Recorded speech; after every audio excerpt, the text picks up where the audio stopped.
Hello everyone, I am Janvi Sharma, student of 10th class of Nunabhat High School. I will be talking about symptoms of cervical cancer.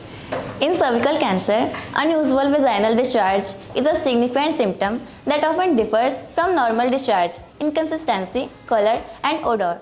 Here's a closer look. Consistency and volume. Discharge may become more copious, which means large quantity, than usual. It can be watery, thin, or sometimes frothy due to cellular breakdown within the cervix. Second, color.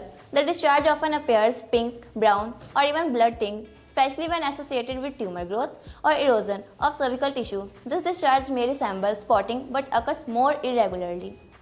Third, odor. A foul or strong odor may be there with discharge, primarily if there is necrosis, tissue death in the cervical tumor or infection. This odor can be quite distinctive and is often a reason women seek medical attention. Fourth, associated symptom. This discharge may be accompanied by pelvic pain, discomfort during intercourse, or bleeding after intercourse, which can help distinguish it from other non-cancerous causes of vaginal discharge. Persistent unusual vaginal discharge, especially with the above characteristics, warrants prompt investigation through a pelvic examination, pap smear, and HPV testing, as this could indicate cervical or other gynecological cancers.